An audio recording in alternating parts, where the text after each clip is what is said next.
হবে, যেটা পৃথিবীর কোনো মানুষ এইভাবে জন্ম নিতে পারবে না। দুনিয়াতে আসার সাথে সাথে কেউ সেজদা দিতে পারে না। এখানেই শেষ নয়, আল্লাহর নবীর মা আমেনা বলেন, হঠাৎ করে দেখি আমার কাছে একটা ঘোষণা আসছে, আমার ছেলেকে নিয়ে যাবে। আমি তাকায় দেখি আমার আশেপাশে আমার ছেলে নাই। আমি পেরেশানির মধ্যে পড়ে গেলাম, কোথায় রে আমার কলিজার টুকরাকে? সারা ঘরে বিশ্রায়া পাই না। আওয়াজ আসলো, আমেনা চিন্তার কোনো কারণ নেই, তোমার সন্তানকে আমার আল্লাহ ইনভাইট করছে কুল কায়নাতের মধ্যে। তোমার ছেলেকে পরিচয় করায়া দিবে আমার আল্লাহ। সাত আসমানকে পরিচয় করাবে, সাত জমিনকে পরিচয় করাবে, কুল কায়নাতকে পরিচয় করাইবে। কারণ নবী জন্মের পরে যখন কোন সৃষ্টি যেন এই কথা বলতে না পারে মুহাম্মদকে চিনি না, এমন কোনো মাখলুক যেন না থাকে। তাই আমার নবীর সাত আসমান ভ্রমণ করাইল, সাত জমিন ভ্রমণ করাইল, কুল কায়নাত ভ্রমণ করাইয়া আমার নবীরে আবার মার কাছে ফিরাইয়া দিছে। জুরে কোন সুবহান। বলুন এটা কোন মানুষের দ্বারাই সম্ভব? আশিক রাসূল জুরে কোন সম্ভব? পৃথিবীর কোন মানুষ জন্মের পরে পৃথিবী ভ্রমণ করছে? কথা হয় না, আওয়াজ দিতে হবে। আমার নবীর দ্বারাই সম্ভব এইভাবে অলৌকিক ঘটনা। শুধু তাই নয়, আবু তালেব বলেন, আমি তাকায়া দেখি আমার বাতিজারে কুলে নিব, আমার বাতিজা শুধু চতুর্দিকে মাথা লড়ায়। আশ্চর্য হয়ে গেলাম, আমি আমার বাতিজার চেহারার দিকে তাকায় আসি, বাতিজা আমার চেহারার দিকে তাকায় না, ডাইনে মাথা লড়ায় বামে লড়ায়। হঠাৎ করে তাকায়া দেখি সূর্য চন্দ্রটাও ডাইনে লড়ে বামে লড়ে। আশ্চর্য হয়ে গেলাম, চন্দ্র ডাইনে বামে লড়ে। শুধু তাই নয়, আমার বাতিজা বামে যদি চেহারা ঘুরায় চন্দ্র বামে যায়, আমার বাতিজা ডাইনে যদি চেহারা ঘুরায় চন্দ্রটা ডাইনে যায়। চিৎকার দিয়া কোন সুবহান। এ আশিক রাসূল, এটা আমার নবীর শান, এটা আমার নবীর শান, এটা আমার নবীর শান, এটা আমার নবীর শান। পৃথিবীর কোন মানুষের জন্মের পরে চন্দ্র নবীরে আনন্দ দিছে, কোন মানুষকে আনন্দ দেয় নাই, আমার নবীরে আনন্দ দিছে। তাই পৃথিবীর কোন মানুষের জন্য এটা সম্ভব ছিল না, আমার নবীর জন্য সম্ভব ছিল। শুধু তাই নয়, একের পর এক অলৌকিক ঘটনা। হালেমাতুস সাদিয়া যেদিন রাসূলকে নিয়ে যাবে সেদিন অলৌকিক ঘটনা। যেই উটনিটা হাঁটতে পারতো না, নবীরে উঠানোর পরে উটনি এমন ভাবে দ্রুত গতিতে দৌড়ায় যেন সমস্ত উটকে পিছনে রেখে উটনি দৌড়াইয়া তায়েফে চলে গেছে। সুবহান। একের পর এক অলৌকিক ঘটনা। শুধু তাই নয়, আমার নবীর জন্মটা অলৌকিক, যা পৃথিবীর কোন মানুষের দ্বারা এই অলৌকিক ঘটনা ঘটা সম্ভব না, সম্ভব না। যুবক ভাইরা আমার, নবী দুনিয়াতে আসছে খুশি, সবাই খুশি, সবাই খুশি, কেউ কিন্তু বেজান না। আল্লাহর নবীর জন্মটা অলৌকিক। এবার মক্কাতে যখন 40 বছর পূর্ণ হওয়ার পরে মক্কার একটা উঁচু জায়গায় দাঁড়াইয়া হাবিবে কিবরিয়া বলছিল, আজকের পর থেকে বলো লা ইলাহা ইল্লাল্লাহু মুহাম্মাদুর রাসূলুল্লাহ সাল্লাল্লাহু আলাইহি ওয়াসাল্লাম। মক্কার সব মানুষরা বলে, আব্দুল্লাহর পুত্র মুহাম্মদ বলে তোমারে ডাকলাম, আর আজকে তুমি মুহাম্মাদুর রাসূলুল্লাহ হয়ে গেলা, কেমনে তুমি রাসূল হইছ? এবার রাসূল প্রশ্ন করে, আমার 40 বছরের জীবন ইতিহাস থেকে দেখো, তোমরা যদি অ্যানালাইজ করো, পর্যবেক্ষণ করো, তাহলেই বুঝবা আমি নবী হওয়ার যোগ্য। কথা বুঝতেছেন? রাসূলের জীবনীটা কয় বছর? 63 বছর। 40 বছর কুরআন নাজিল হওয়ার আগে হলো 40 বছর। 40 বছর পরে ঘোষণা দিল আমি মুহাম্মাদুর রাসূলুল্লাহ। মক্কার মানুষ বলে, কেমনে রাসূলুল্লাহ হইলেন? নবী বলেন, আমার জন্ম থেকে নিয়ে 40 বছর খাটাখাটনি করে দেখ, ভালো করে কাটতে। তারা যখন গবেষণা শুরু করলো, 1 নাম্বার গবেষণা হলো নবী দুনিয়াতে যে জন্ম নিয়েছে এটা তো অলৌকিক জন্ম, যেটা কোনো মানুষের দ্বারাই সম্ভব না। তাহলে এই দিক তাকাইলে উনি নবী হওয়ার যোগ্য। আমার নবী কোনদিন ওনার লজ্জাস্থানের কাপড় সরতে পারে নাই, এটা কোনো মানুষের দ্বারা সম্ভব না, আমার নবীর দ্বারাই সম্ভব ছিল, তাই উনি নবী হওয়ার যোগ্য। কথা হয় না? নবীকে আনন্দ দেওয়ার জন্য চন্দ্র নড়াচড়া করে, এটা কোনো মানুষের দ্বারাই সম্ভব না, নবী হওয়ার জন্য এটাই যোগ্য। কথা হয় না? এটার এর থেকে বড় প্রমাণ কি হইতে পারে? একে একে 40 বছর যখন তারা অ্যানালাইজ করে দেখলো যে কথা তো সত্য, উনি নবী হওয়ার যোগ্য, কিন্তু এর পরেও নবী হওয়ার যোগ্য জানার পরেও অনেক মানুষ সেদিন নবীর হাতে কালেমা পড়ে নাই। আব্দুল মুত্তালিব একে একে যদি 10টা ছেলেরও তুমি জবাই করো কোনো দুঃখ ছিল না, কিন্তু আব্দুল্লাহরে যদি 100 বার না 1000 বার আব্দুল্লাহর নাম উঠে, 6000 বার, এখানে তো 99 বার উঠছে, 1000 বারও যদি আব্দুল্লাহর নাম উঠে, ওয়াদা দিলাম আব্দুল্লাহর গলার মধ্যে যদি ছুরি লাগায়া দাও তাহলে গোটা মক্কা নগরীতে আমরা আগুন ধরায়া দিব। এ মহিলাদের আন্দোলন, মহিলাদের আন্দোলন শুরু হয়। বিপদে পড়ছে আব্দুল মুত্তালিব, যে আর একবার রয়েছে যদি হন আব্দুল্লাহর নাম উঠে, তা আমি কি করতাম? 99 বার দিল আব্দুল্লাহর নাম। 100 বারে যখন লটারি টান দিল, তাকায়া দেখে আব্দুল্লাহর নাম উঠে নাই, উটের নাম উঠে গেছে। এখন 100 উট আল্লাহর রাস্তায় জবাই করে দিছে। সুবহান। যুবক ভাইরা আমার, কথাগুলি বলার উদ্দেশ্য হলো রাসূল দুনিয়াতে আসার আগেই তো অলৌকিক ঘটনাগুলি ঘটছে। তাই 40 বছরের জীবন লাড়াচাড়া করার আগে আসুন নবীর জন্মের আগের ঘটনাগুলিও যদি বলি তাহলে আপনাদের কাছে আরো শুনতে সহজ হবে। আব্দুল্লাহ রাসূলের আব্বা আস্তে আস্তে বড় হইতে লাগে। গোটা মক্কা নগরীর মধ্যে সবচেয়ে লাজুক প্রকৃতির ছিল, মানে খুব লজ্জা পাইত। গোটা মক্কা নগরীর যত মেয়েরা ছিল, যুবতী মেয়েরা আব্দুল্লাহর জন্য পাগল ছিল। এখনকার ছেলেরা মেয়েরা টিজিং করে, ঠিক না? একটা মাইয়া স্কুল থেকে বাড়িতে গেলে রাস্তার পাশে দেখবেন কতগুলা আগার ট্যাং বগার ট্যাং, কতটা দেখবেন চুল এমনি রয়েছে, ইগান্দা চুল নাই, খানের মধ্যে দুল, এই হিরুঞ্চির মতো ভিসে দিয়ে মাইয়া গুলারে ডিস্টার্ব করে। কথা এখন ঠিক? আপনি আমার মেয়ে সন্তান স্কুলে গেলে আমরা নিরাপদ না, খানে ফুলা মানে ডিস্টার্ব করে। তখন মাইয়ারা ডিস্টার্ব করতো আব্দুল্লাহরে। কথা বুঝতেছে? সব মেয়েরা পাগল ছিল আব্দুল্লাহ। চতুর্দিক দিয়ে আব্দুল্লাহর জন্য বিবাহের প্রস্তাব আসে। ছেলে হইল একটা, বিয়ার প্রস্তাব যায় 100টা। এর মধ্যে একটা মেয়ের নাম ছিল মরিয়ম, তার বাবা ছিল ওয়ারাকা বিন নাওফেল, তাওরাতের আলেম, ধনাঢ্য একজন মেয়ে, বাবার অটাল সম্পত্তি ছিল। এই মরিয়ম আব্দুল্লাহ রে রাস্তার মধ্যে পাইলি দাঁড়ায়া বলতো, আব্দুল্লাহ রে তোর ভাই হইল 10 জন, তোর বাবা 10টা ছেলে 11টা ছেলে জন্ম দিছে, সম্পত্তি কি আছে, ভাগ করলে কিছুই পাবি না, বরং তুই যদি আমারে বিবাহ করস, আমি আমার বাবার একমাত্র কন্যা, আমার যত সমস্ত সম্পদ আছে তোর নামে সব আমি দিয়া দিব, তোমার আব্বারে বলো আমার সঙ্গে যেন তোমার বিবাহ দেয়। প্রতিদিন রাস্তার মধ্যে মেয়েরা ডিস্টার্ব। আব্দুল্লাহর বাবার কাছে, আব্দুল মুত্তালিবের কাছে প্রতিদিন বিবাহের প্রস্তাব যায়। একটা সময় আব্দুল মুত্তালিব চিন্তা করলো মেয়েদের ইফটিজিং আর সহ্য করার মতো না। রাত্রের বেলায় অন্ধকারে নিজের সন্তান আব্দুল্লাহরে লইয়া মক্কা ছেড়ে মদিনার দিকে চলে গেছে। মদিনায় গেছে, ছেলে লইয়া ফলাইয়া গেছে, কারণ মাইয়া মানে যে ডিস্টার্ব শুরু করছে। মদিনায় আবার আব্দুল মুত্তালিবের একজন বন্ধু ছিল, দুইজন একসাথে ব্যবসা করতো। তো ব্যবসার সুবাদে দেখছে যে ঘরের ভিতরে একটা যুবতী মাইয়া আছে। চিন্তা করছে মাইয়াটা তো সুন্দর, আমার ছেলেও সুন্দর, বিয়া যদি করানে লাগে আমার বন্ধুর মাইয়ার সাথে বিয়া করাম। এটা আগেই টার্গেট রাখছে।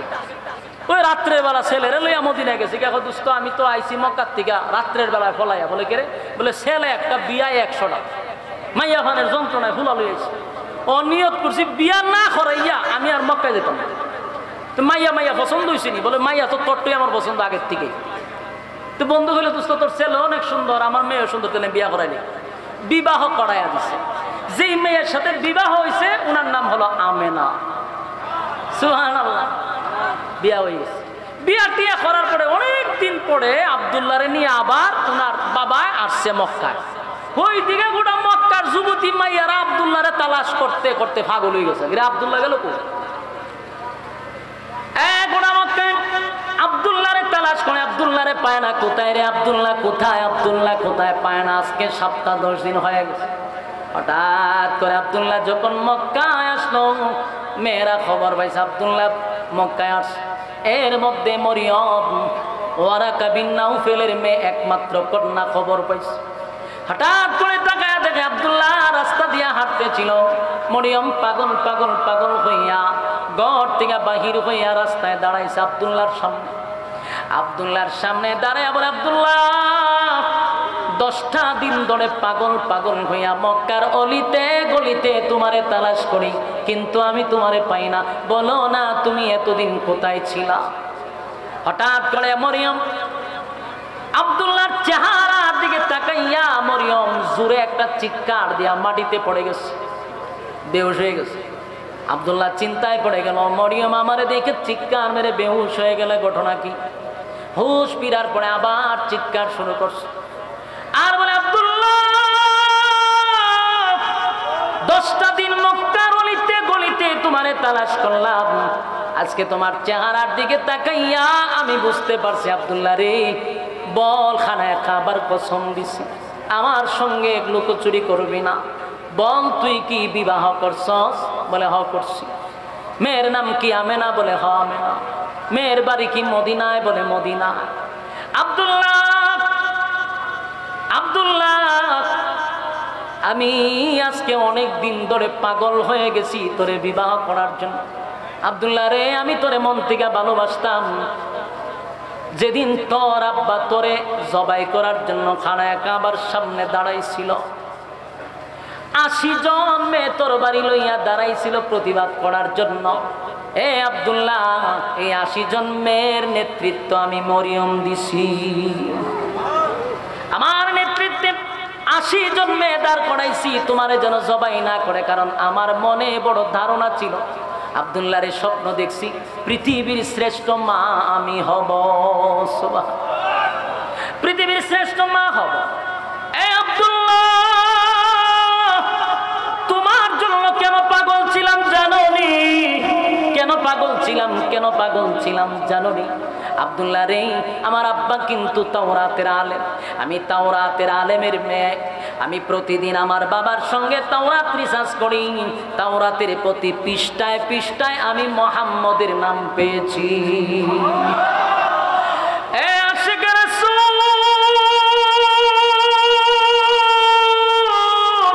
প্রতিটা কথা দিলের কান লাগায় শুনবেন। আল্লাহ পয়গম্বর দুনিয়াতে এখন আসে নাই, অলৌকিক ঘটনা শুরু হয়ে গেছে এর আগেই। যুবক ভাইরা আমার, নবীর শান কারে কয়? নবীর শান কত প্রকার, যদি শেষ পর্যন্ত থাকেন তাহলে আজকে নবীর শান শুনা যাবেন ইনশাআল্লাহ। নবীর শান কারে কয়, কত প্রকার ও কি কি, দিলের কান লাগায় শোনার চেষ্টা করুন। এবার মরিয়ম বলেন, আমি যখন তাওরাত পড়তাম, তাওরাতের প্রতি পৃষ্ঠায় আমি মুহাম্মদের নাম পেয়েছি, আর সেই মুহাম্মদের নূর আমি আব্দুল্লাহ তোমার মধ্যে দেখতে পাইতাম। তাই আমার মনে চাইছিল তোমারে যদি বিবাহ করি আমি পৃথিবীর শ্রেষ্ঠ মা হব। আব্দুল্লাহ আজকে তাকায় দেখি সেই নূর তোমার চেহারার মধ্যে লাগো। আমি বুঝতে পারছি এই নূর তো বিবাহ ছাড়া যাবে না। নির্ঘাত তুমি বিবাহ করছ। আব্দুল্লাহ রে, আমি তোমার জন্য পাগল ছিলাম, তোমার রূপ দেখে নয়, আমি মুহাম্মদের মা হইতে চাইছি, পৃথিবীর শ্রেষ্ঠ মা। আব্দুল্লাহ, যেহেতু আমি পৃথিবীর শ্রেষ্ঠ মা হইতে পারলাম না, আজকে ওয়াদা দিলাম, খানায় কাবার কসম করলাম, আর কোনদিন আমি মরিয়ম বিবাহ বসব না।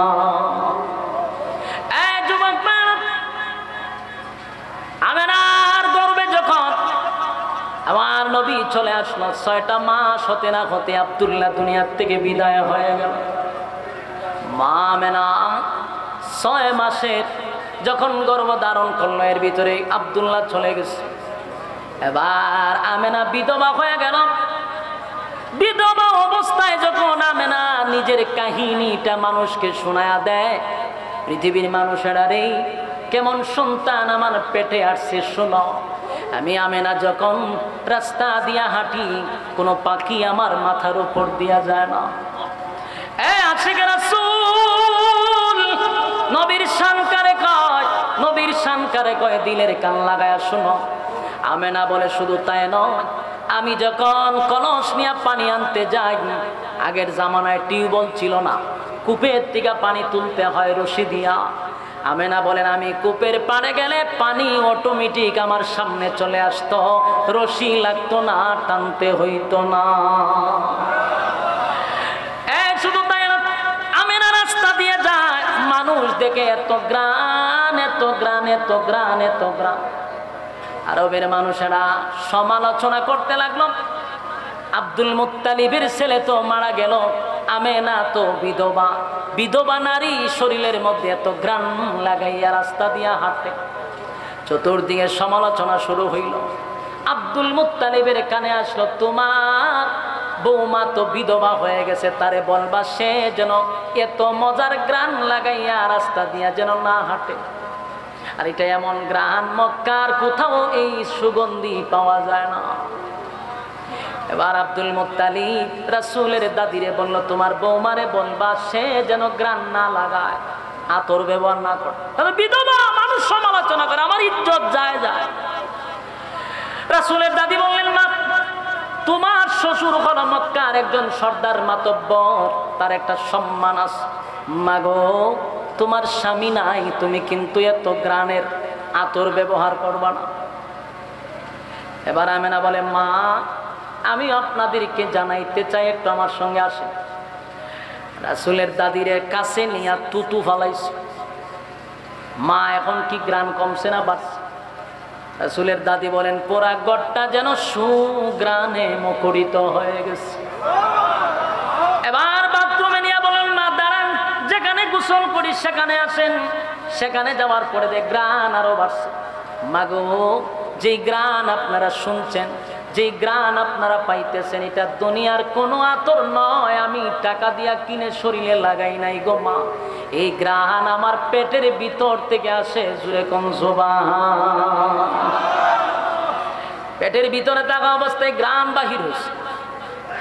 আমেনা বলে, মা আমার শরীর থেকে গ্রান বাহির হয়, আমার মুখ থেকে গান বাহির হয়।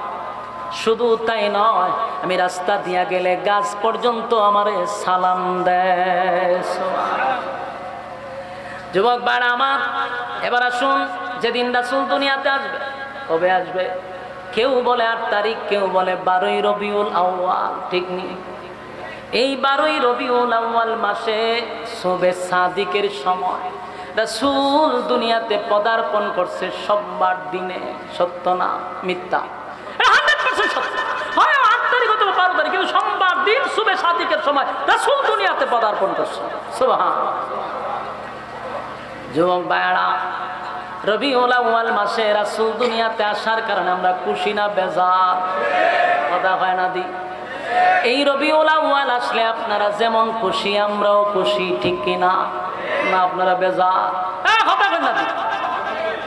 খুশি না বেজার? রবিউল আউয়াল মাস শবে সাদিকের সময় দুনিয়াতে রাসূল পদার্পণ করছে। খুশি রে, আমরা বড় খুশি, আমরা বেজার না, আনন্দিত আনন্দিত। শুধু আমরা কেন, আসমান আনন্দিত, জমিনটাও আনন্দিত, সূর্য চন্দ্র গ্রহ নক্ষত্র, পাহাড় পর্বত সাগর নদী নালা খাল বিল কীট পতঙ্গ আমার নবীর আগমনে সবাই তো আনন্দিত। আল্লাহর নবী দুনিয়াতে আসার পরে আম্মা জানাবেরা বলে,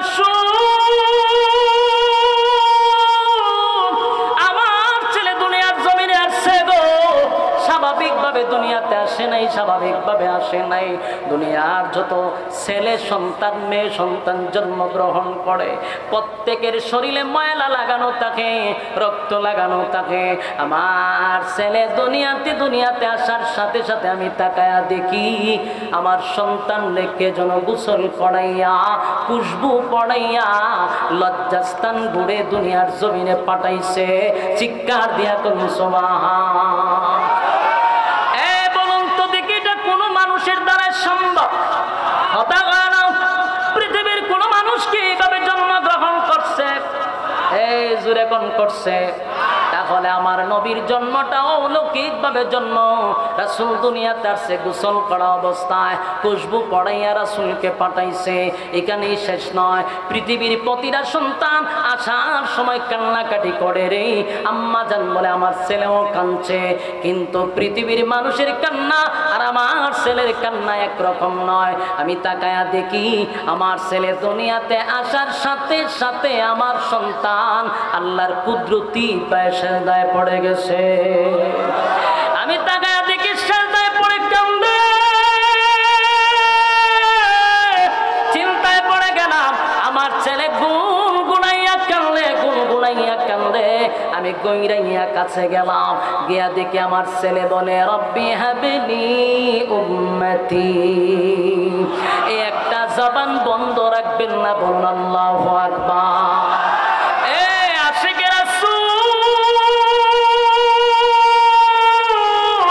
নবীর শান কারে কয় গো? আমার নবী দুনিয়ার জমিনে আসছে অলৌকিক ভাবে, যেটা পৃথিবীর কোনো মানুষ এইভাবে জন্ম নিতে পারবে না। দুনিয়াতে আসার সাথে সাথে কেউ সেজদা দিতে পারে না। এখানেই শেষ নয়, আল্লাহর নবীর মা আমেনা বলেন হঠাৎ করে দেখি আমার কাছে একটা ঘোষণা আসছে আমার ছেলেকে নিয়ে যাবে। আমি তাকায় দেখি আমার আশেপাশে আমার ছেলে নাই। আমি পেরেশানির মধ্যে পড়ে গেলাম, কোথায় রে আমার কলিজার টুকরাকে সারা ঘরে বিশ্রায়া পাই না। আওয়াজ আসলো আমেনা, চিন্তার কোনো কারণ নেই, তোমার সন্তানকে আমার আল্লাহ ইনভাইট করছে কুল কায়নাতের মধ্যে। তোমার ছেলেকে পরিচয় করায়া দিবে আমার আল্লাহ। সাত আসমানকে পরিচয় করাবে, সাত জমিনকে পরিচয় করাবে, কুল কায়নাতকে পরিচয় করাইবে। কারণ নবী জন্মের পরে যখন কোন সৃষ্টি যেন এই কথা বলতে না পারে মুহাম্মদকে চিনি না, এমন কোন মাখলুক যেন না থাকে। তাই আমার নবীর সাত আসমান ভ্রমণ করাইল, সাত জমিন ভ্রমণ করাইল, কুল কায়নাত ভ্রমণ করাইয়া আমার নবীরে আবার মার কাছে ফিরাইয়া দিছে। জুরে কোন সুবহান। বলুন এটা কোন মানুষের দ্বারা সম্ভব? আশিকে রাসূল জুরে কোন সম্ভব?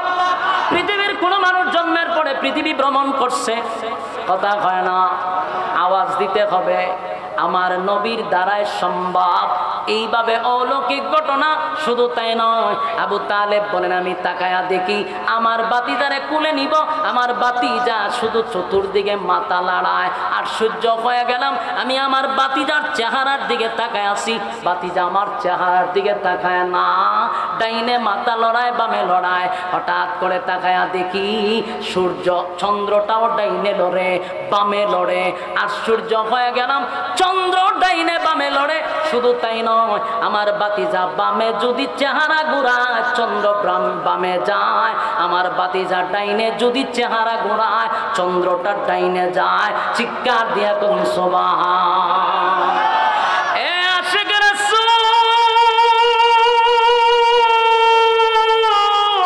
এটা আমার নবীর শান, এটা আমার নবীর শান, এটা আমার নবীর শান, এটা আমার নবীর শান। পৃথিবীর কোন মানুষের জন্মের পরে চন্দ্র নবীরে আনন্দ দিছে, কোন মানুষকে আনন্দ দেয় নাই, আমার নবীরে আনন্দ দিছে। তাই পৃথিবীর কোন মানুষের জন্য এটা সম্ভব ছিল না, আমার নবীর জন্য সম্ভব ছিল। শুধু তাই নয়, একের পর এক অলৌকিক ঘটনা। হালেমাতুস সাদিয়া যেদিন রাসূলকে নিয়ে যাবে সেদিন অলৌকিক ঘটনা। যেই উটনিটা হাঁটতে পারত না, নবীরে উঠানোর পরে উটনি এমন ভাবে দ্রুত গতিতে দৌড়ায় যেন সমস্ত উটকে পিছনে রেখে উটনি দৌড়াইয়া তায়েফে চলে গেছে। সুবহান। একের পর এক অলৌকিক ঘটনা। শুধু তাই নয়,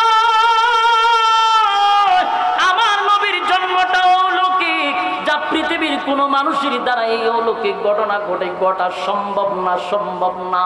যুবক ভাইরা আমার, নবী দুনিয়াতে আসছে খুশি, সবাই খুশি, সবাই খুশি, কেউ কিন্তু বেজান না। আল্লাহর নবীর জন্মটা অলৌকিক। এবার মক্কাতে যখন 40 বছর পূর্ণ হওয়ার পরে মক্কার একটা উঁচু জায়গায় দাঁড়াইয়া হাবিবে কিবরিয়া বলছিল, আজকের পর থেকে বলো লা ইলাহা ইল্লাল্লাহু মুহাম্মাদুর রাসূলুল্লাহ সাল্লাল্লাহু আলাইহি ওয়াসাল্লাম। এই আদেশ মক্কার সব মানুষটা বলে, আব্দুল্লাহর পুত্র মুহাম্মদ বলে তোমারে ডাকলাম, আর আজকে তুমি মুহাম্মাদুর রাসূলুল্লাহ হয়ে গেলা, কেমনে তুমি রাসূল হইছ? এবার রাসূল প্রশ্ন করে, আমার 40 বছরের জীবন ইতিহাস থেকে দেখো, তোমরা যদি অ্যানালাইজ করো, পর্যবেক্ষণ করো, তাহলেই বুঝবা আমি নবী হওয়ার যোগ্য।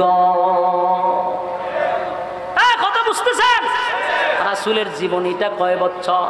63 বছর। 40 বছর কুরআন নাজিল হওয়ার আগে হলো 40 বছর। 40 বছর পরে ঘোষণা দিল আমি মুহাম্মাদুর রাসূলুল্লাহ। মক্কার মানুষ বলে কেমনে রাসূলুল্লাহ হইলেন? নবী বলেন আমার জন্ম থেকে নিয়ে 40 বছর খাটাখাটনি কইরা দেখ, ভালো করে কাটতে।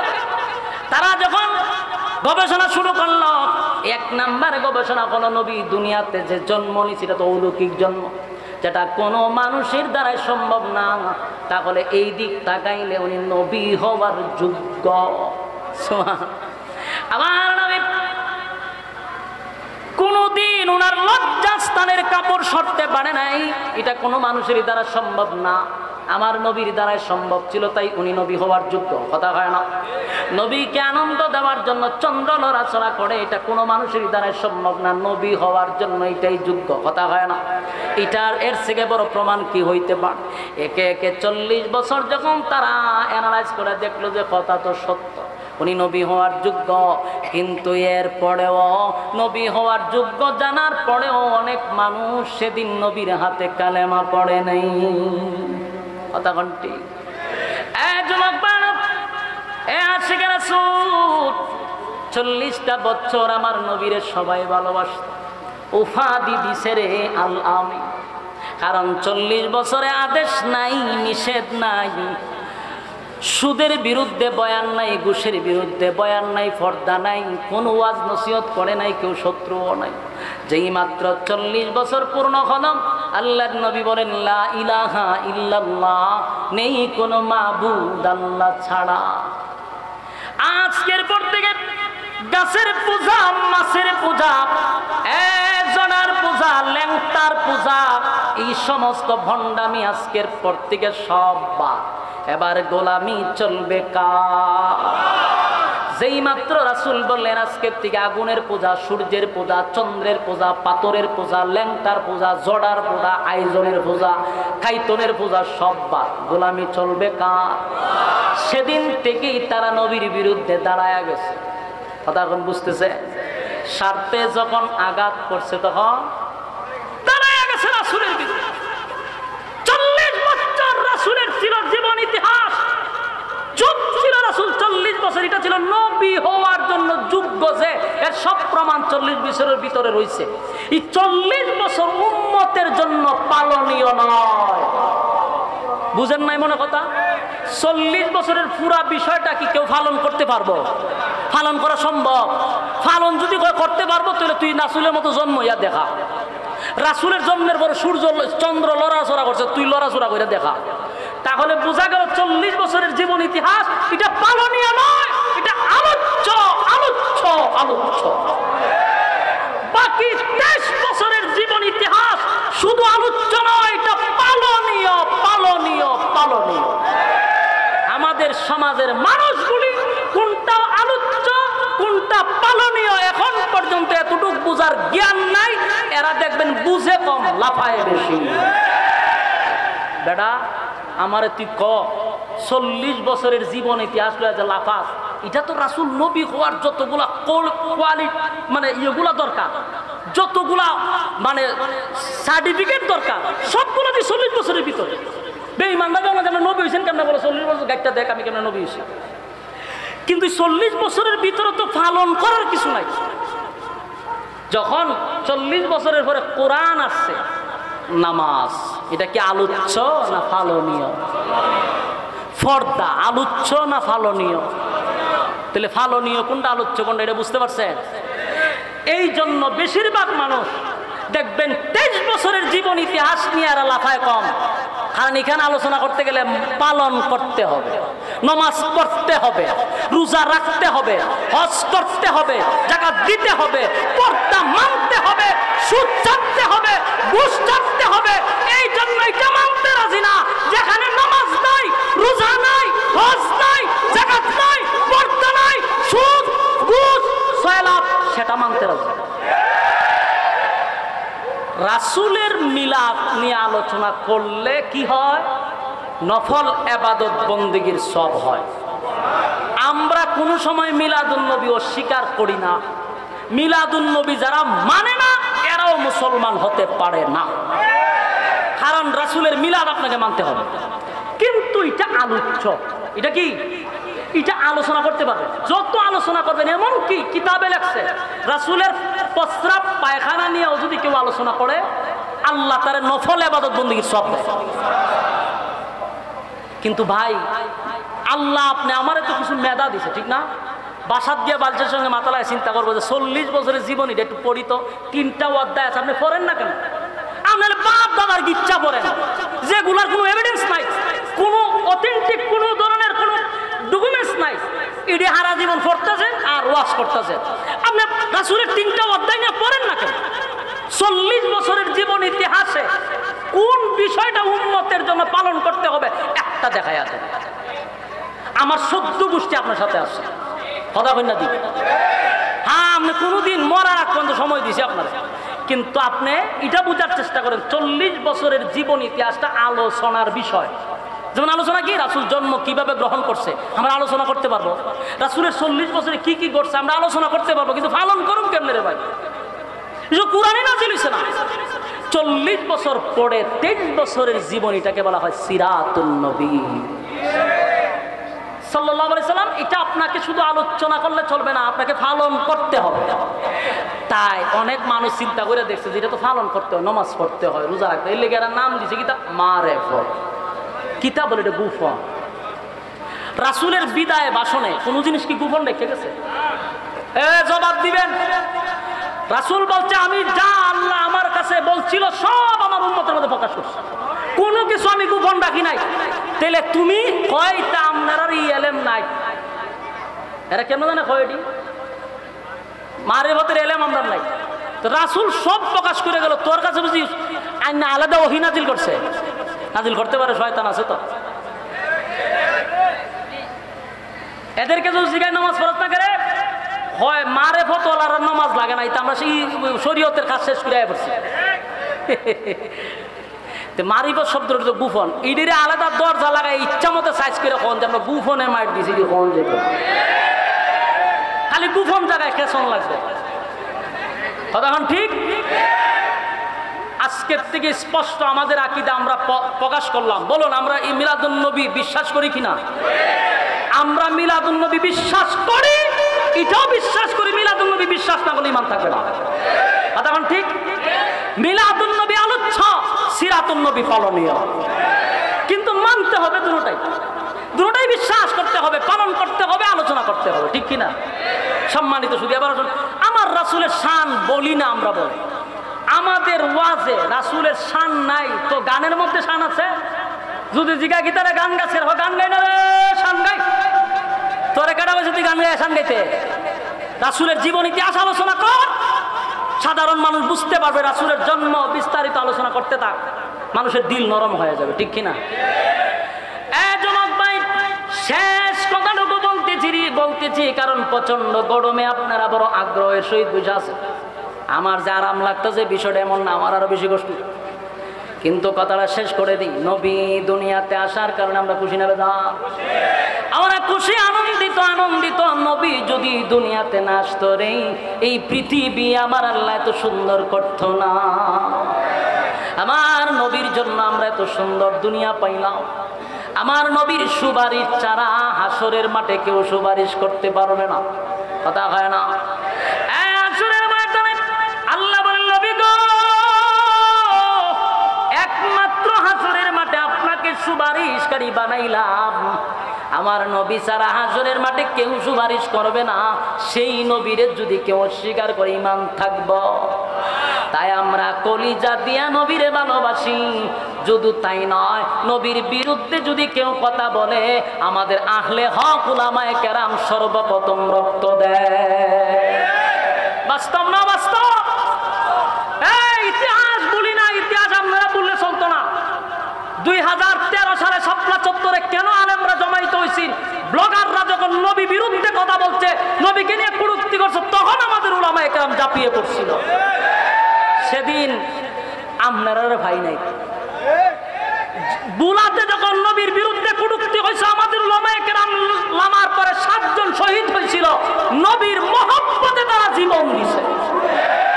বাংলাদেশে অসংখ্যবার রাসূলকে নিয়ে কটূক্তি করার পরে আমাদের উলামায়ে কেরাম জীবন দিছে, রক্ত দিছে। মহব্বত আমরা করি, রক্ত আমরা দিই। কথা বুঝতেছেন? বিভ্রান্ত ছড়াবেন। এখন আসুন, নবী আসার কারণে আসমান খুশি, জমিন খুশি, সূর্য খুশি, চন্দ্র খুশি, সব খুশি। আমরাও খুশি, আপনারও খুশি, ঠিক কিনা? নবী যে বিদায় হয়েছে, এই ব্যাপারে আপনার কষ্ট আসেনি? এখন কথা কই না তো? হ্যাঁ, আপনাদের ভূমিকা হলো, আমাদেরও কথা হলো 12ই রবিউল আউয়াল মাসে রাসূল 12 তারিখ আসছে দুনিয়া, ঠিক না? কিন্তু এটাকে অস্বীকার করতে পারবেন? 12ই রবিউল আউয়াল সোমবারে রাসূল দুনিয়াতে বিদায় হয়েছে। হ্যাঁ, অস্বীকার করতে পারবেন? এটা যদি আপনি স্বীকার করেন, বলে হ্যাঁ হুজুর 12 তারিখ রাসূল আইছে, রাসূল 12 তারিখ দুনিয়াতে গেছে, এটা যদি স্বীকার করেন, আমি আপনার কাছে প্রশ্ন করব, আসার আনন্দের চেয়ে যাওয়ার ব্যথাটা কি কম? হ্যাঁ, সত্যিকারের আশিকে রাসূল যারা, এরা সেই দিনে কান্নাকাটি করার কথা।